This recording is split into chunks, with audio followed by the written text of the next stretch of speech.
Welcome to today's class, ss1 students. I still remain your instructor, Obinwa Chukwugozie. I am an educationist. Today we are going to be looking at government, ss1 scheme of work, third term. And we are going to be looking at the topic that which says separation of power under presidential and parliamentary system of government. So by the end of the class, you'll be able to know what presidential system of government is and how power is being separated in that system. Then you'll now be able to know the checks and balances of power. Now, alright, okay, without wasting of our time, we'll go ahead. But before we start, please, if you have not subscribed to this channel, please do well to subscribe to the channel and hit on that bell icon that you are seeing there, so that anytime we release a new video, you'll be able to receive the video. You receive and watch it accordingly. Alright, so we'll look at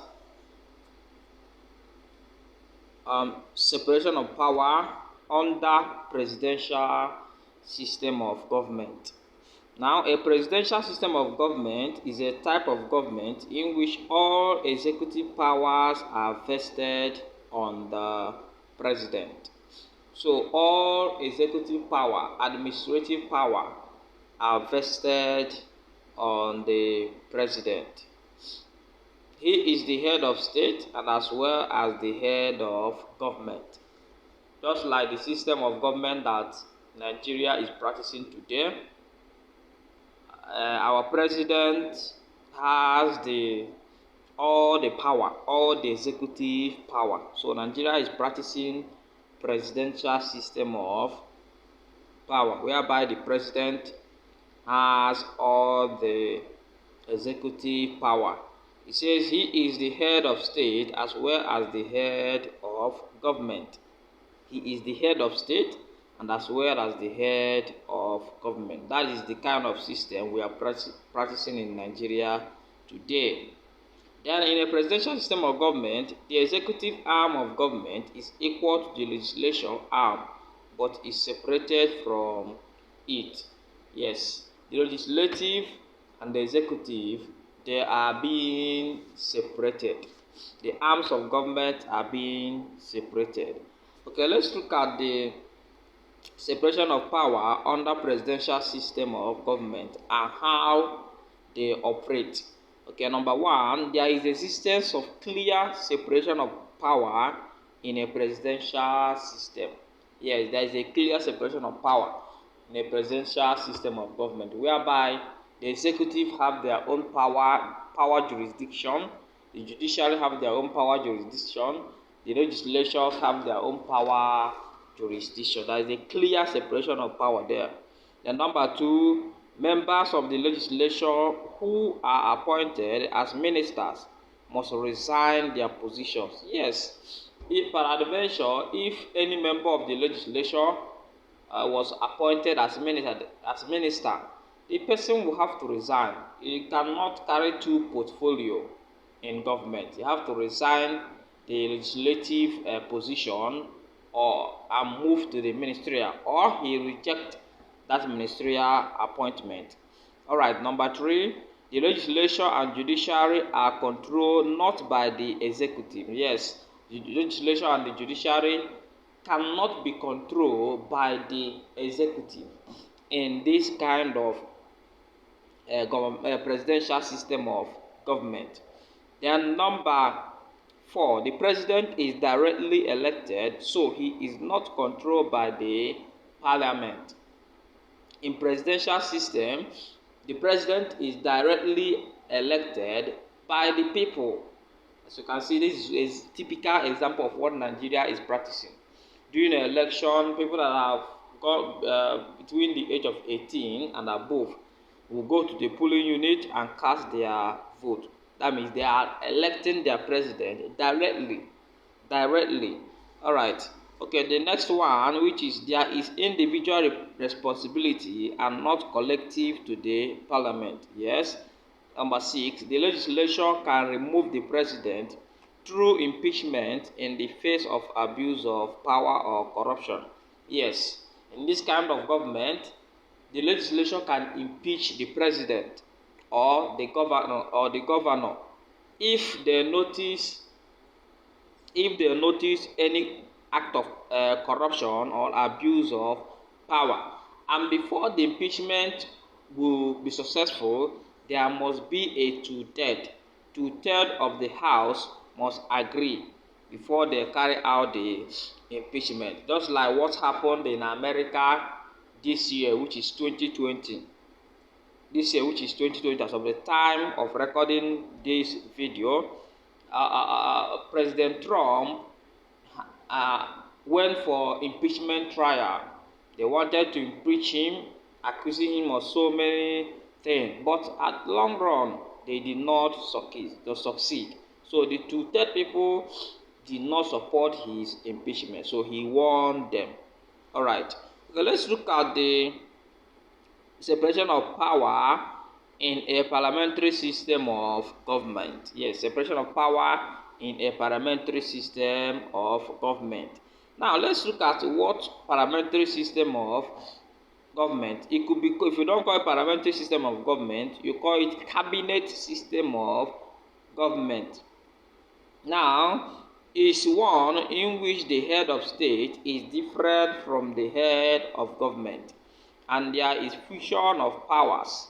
Yes, this parliamentary system of government is the kind of government whereby the head of state is different from the head of government.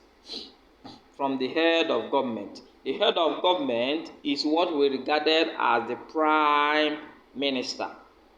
During Nigeria First Republic, this is exactly the system of government we practiced in Nigeria, whereby Alhaji Tafawa Balewa was the head of government, which is he is the prime minister, while Nnamdi Azikiwe was the president of Nigeria, the first president of Nigeria, and the governor general. Yes, so that was the first system of government that was practiced in Nigeria, which is the parliamentary system of government. So there is a separation of power. They say the cabinet, the system of government, is in which the head of state is different from the head of government. So they are different. The head of state is different from the head of government. And there is fusion of powers.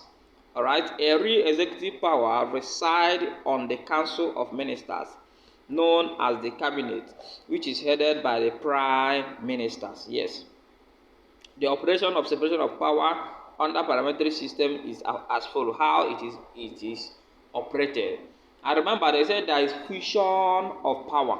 What do they mean by that? The powers of the prime minister, that is the head of government, and the legislation they are together. They are being fusion. They are together.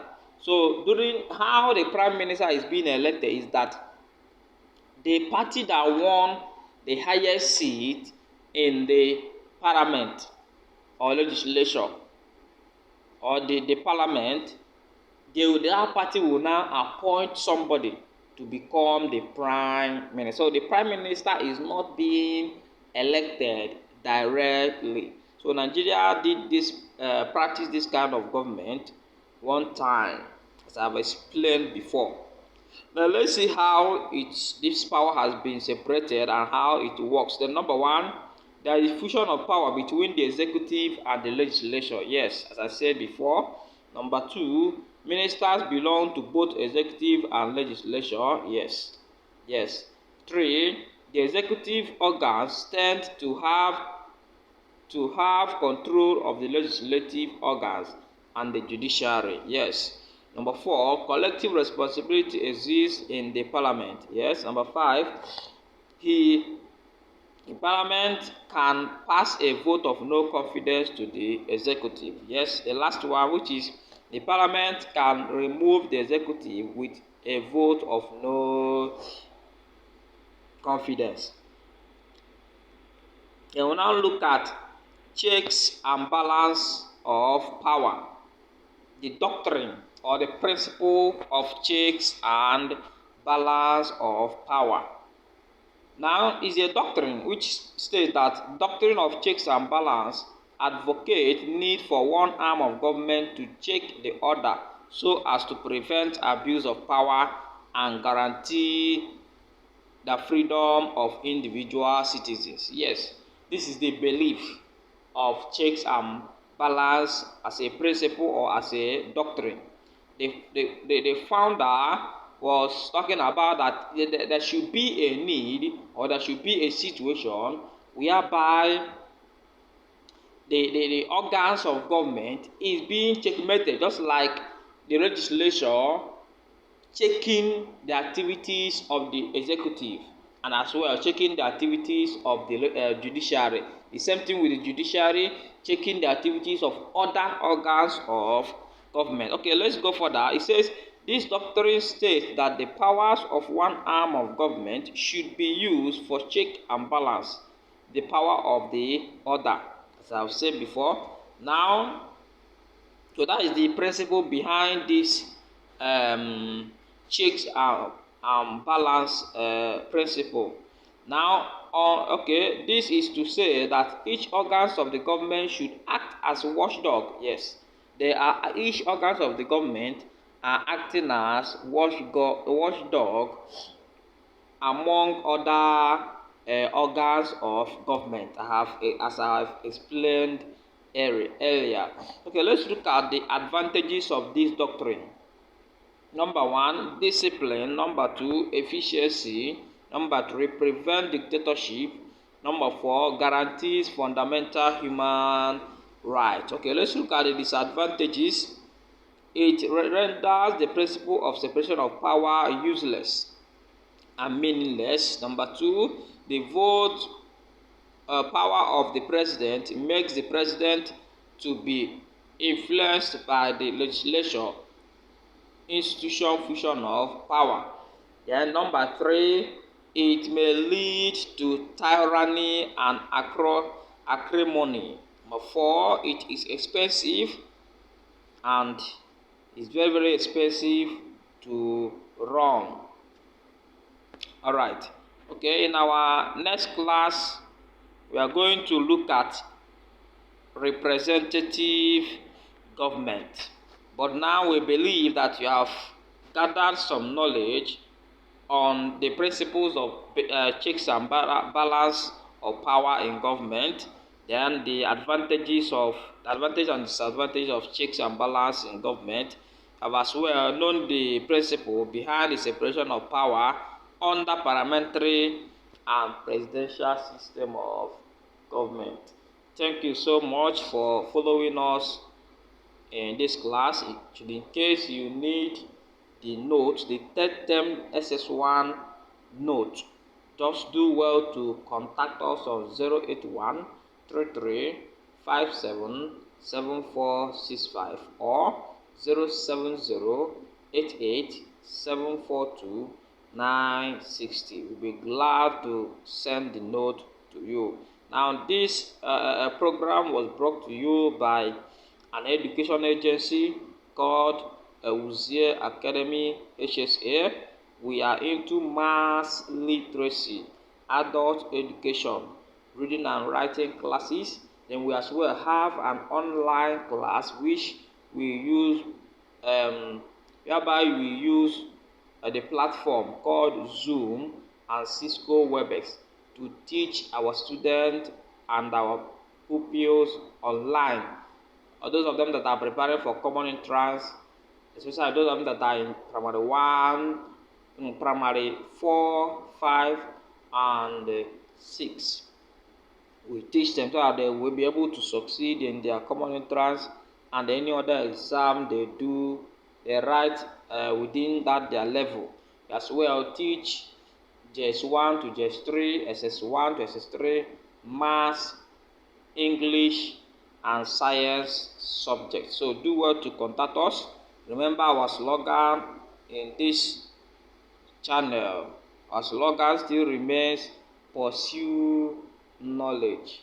Pursue knowledge. What you know today is capable of helping you today and tomorrow. Thank you very